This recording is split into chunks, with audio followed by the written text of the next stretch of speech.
Сумата пари што ќе ја има на располагање локалната самоуправа на Кочани во 2018 година нема големи отстапувања од она што го имаше во годината што изминува. Предлог буџетот на општина Кочани доби зелено светло од мнозинството членови на Советот на седницата што се одржа во туристичко-информативниот центар на Пониква. Кај приходите има мало зголемување од околу 2 милиони денари, но многу поважно е што е направена поинаква структура во распределбата на парите, со намера да се постигне поголем ефект, односно колку што е можно повеќе да се обезбеди развој на општината во наредните 12 месеци. Над 513 милиони денари се очекуваат да влезат на приходната страна на буџетската сметка по разни основи, а од стручната служба во општината беше нагласено дека се очекува пораст во скоро сите сегменти. Во даношни приходи имаме зголемување, планирано зголемување во и уредување на градежно земјиште. Од капиталните приходи очекуваме зголемување во продажбата на градежно земјиште, во трансфери и донации. Постојат со одлука на влада преку Министерство од финансии се доделени износ од 3 милиони денари за декада на ромите, тоа е за изградба на улица Стамен Манов и 2 подпорни ѕида. Во однос на 2017 постои изголемување и во данокот на додадена вредност и очекуваме капитални трансфери од други нивоа на власт од 10 милиони денари. Основниот буџет на општина Кочани е со износ од 205 милиони и 800 илјади денари и во споредба со последниот ребаланс во 2017 има зголемување од 13%.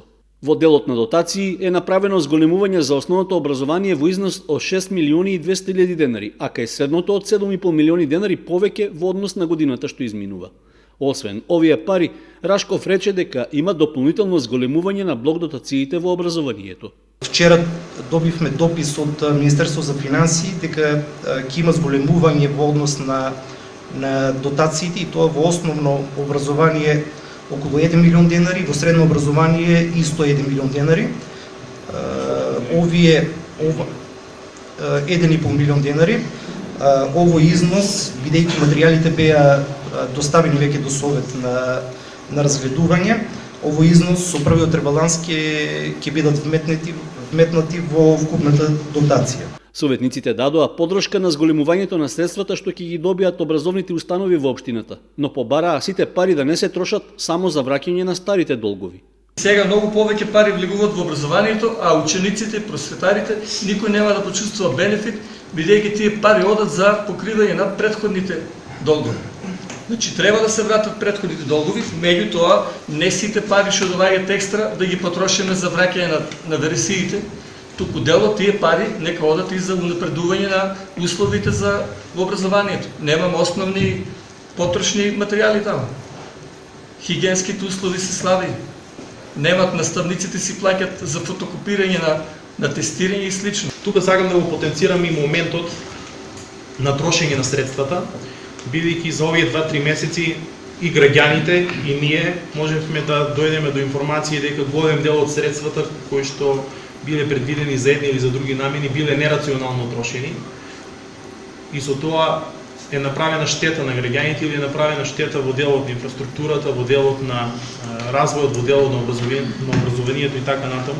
Значи очекуваме дека секој еден денар кој што ќе биде потрошен од страна на општината, дека ќе има оправдување и очекувам дека за било која потрошена пара ќе има отчет и транспарентност и нема да биде затскривана зад фосковите дека тоа е доверливо и дека ќе биде затскривано зад фосковите дека не може да биде достапно до граѓаните. Јас ќе бидам воздржан по гласање за оваа одлука, бидејќи финансиите кои што ќе се одвојат за спорт и за култура, каде што во најголем дел се тангирани младите, сметам дека не ги задоволуваат потребите. Се надевам во текот на годината дека извршувањето на буџетот ќе биде повеќе од како што е планирано и дека ќе има повеќе средства за тие две ставки, за ставки кои што поведнаш може да се добијат поголеми средства од Министерството за култура и од некои странски фондации. На крајот од расправата за предлог буџетот за 2018 година, заеднички беше ставот дека и покрај скромните зголемувања во приходите, сепак планскиот документ може да се оцени како развоен за општината.